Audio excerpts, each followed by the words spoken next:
Hey there, fourth-year middle school students, and welcome to today's explainer. So, have you ever had a friend come to you with a problem, and you knew exactly what they needed to do, but, well, you weren't quite sure how to phrase it perfectly in English? By the end of this session, you're going to become an absolute advice guru for your friends. And honestly, even more importantly, you're going to totally master this exact grammar topic for your upcoming exams here in Algeria. We're taking all the guesswork entirely out of giving recommendations and advice. Are you ready? Let's dive into this. Okay, really quickly, here is our roadmap for today. We'll cover giving advice in English, jump into the affirmative imperative, then the negative imperative, move on to using should and should not, and finally wrap up with the rules for the verb stem. Now, you might be pretty familiar with study sheets that look exactly like the one you're seeing right now, packed with formulas, rules, and Arabic translations to help you along. It kind of looks a little overwhelming at first glance, right? Like a giant puzzle? But hey, don't sweat it. My job today is to simplify this exact material for you. We're going to lift these rules right off the page and make them incredibly easy to understand and, more importantly, remember.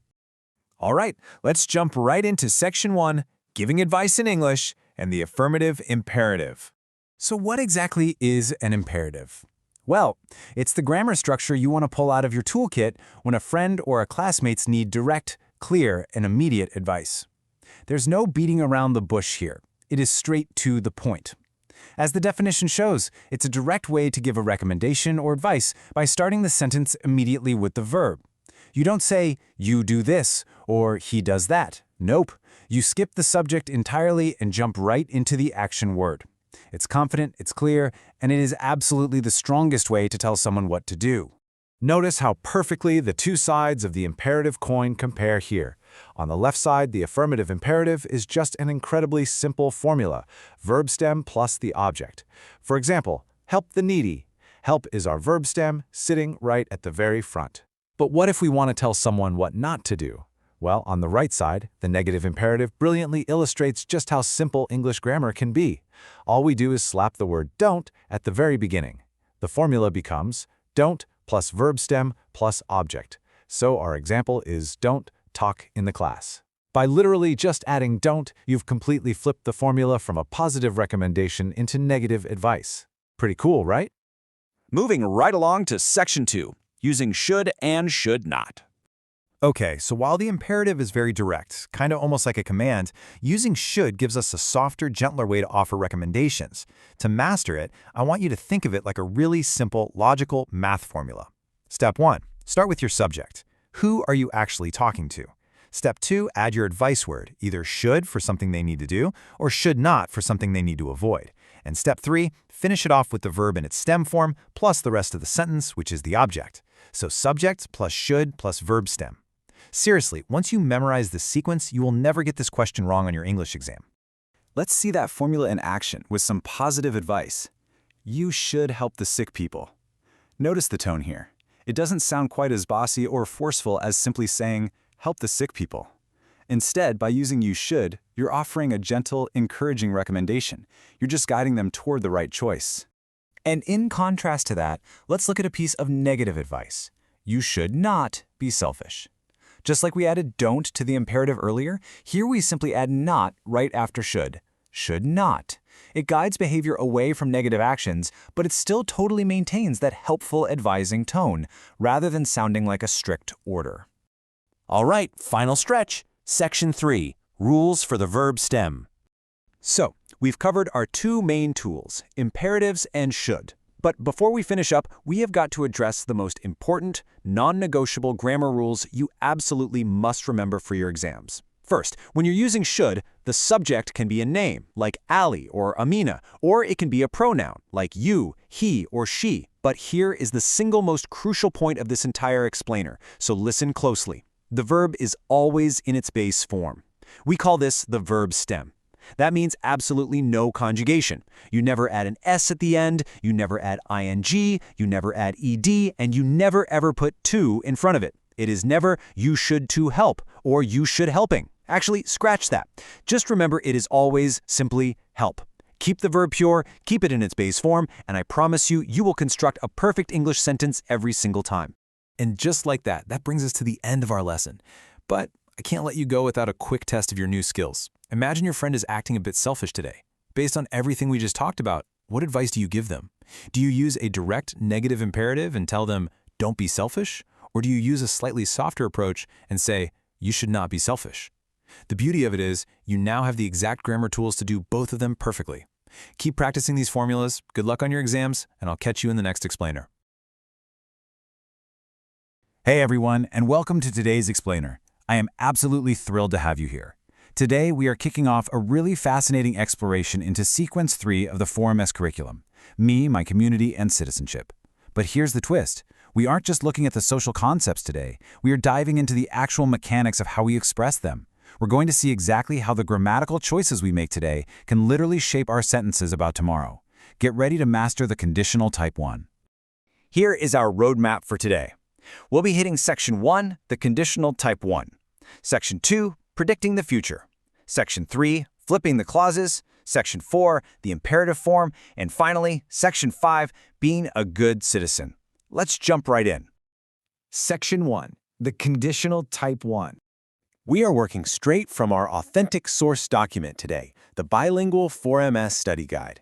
This foundational piece of grammar is so incredibly useful because it structures our ideas about possibilities. It acts like a bridge between what we're doing right now and what could potentially happen as a result. Okay, so let's break down this definition. The conditional type 1 is used to talk about possible future events, but only if a specific condition is met in the present. It's entirely about cause and effect. Think about, charity work or helping out your neighborhood. If we take action right now, something really positive becomes possible later on. Basically, the present unlocks the future. Moving on to Section 2, predicting the future. So, how do we actually build these sentences? It's a simple two-step formula. Step 1 is the if clause, which uses the present simple tense. Now, here is a really crucial reminder for our curriculum, and honestly, it's an easy one to forget. When you use the pronouns he, she, or it in this present simple clause, you absolutely must add an S to your verb. So it becomes if he volunteers or if she donates. Make sense? Then we have step 2, the main clause. This uses the future simple, which is just will plus the verb stem. The if establishes the condition today, and will unlocks that future result. And this example really hits the nail on the head. If you study hard, you will pass your exams. You've got the present simple study right there in the first half, and the future simple will pass in the second. It's perfect proof that positive future outcomes rely completely on the elbow grease we put in today. Section 3, flipping the clauses. Now, what's really fascinating here is a neat little punctuation trick. Look at the first sentence. If you study hard, you will pass your exams. Notice that comma? But when we flip the whole thing around and put that if right in the middle, the comma completely vanishes. You will pass your exams if you study hard. The meaning hasn't changed one bit, but the punctuation literally just shifts based on where that if lands. Next up, Section 4, the imperative form. Sometimes we don't just want to predict the future. We want to actually tell someone what to do to get there. As our source material points out, when we drop the word will, we can substitute that entire main clause with the imperative structure. This is great for giving really strong, direct guidance. Let's break down the two ways you can use the imperative here. The positive imperative jumps straight into the verb stem, like work hard. So you could say, if you want to succeed, work hard. Super direct. Then we have the negative imperative. That one kicks off with don't, followed by the verb stem, like don't be selfish. These forms give us the power to direct behavior, which is absolutely vital when we're trying to encourage good deeds and charity in our communities.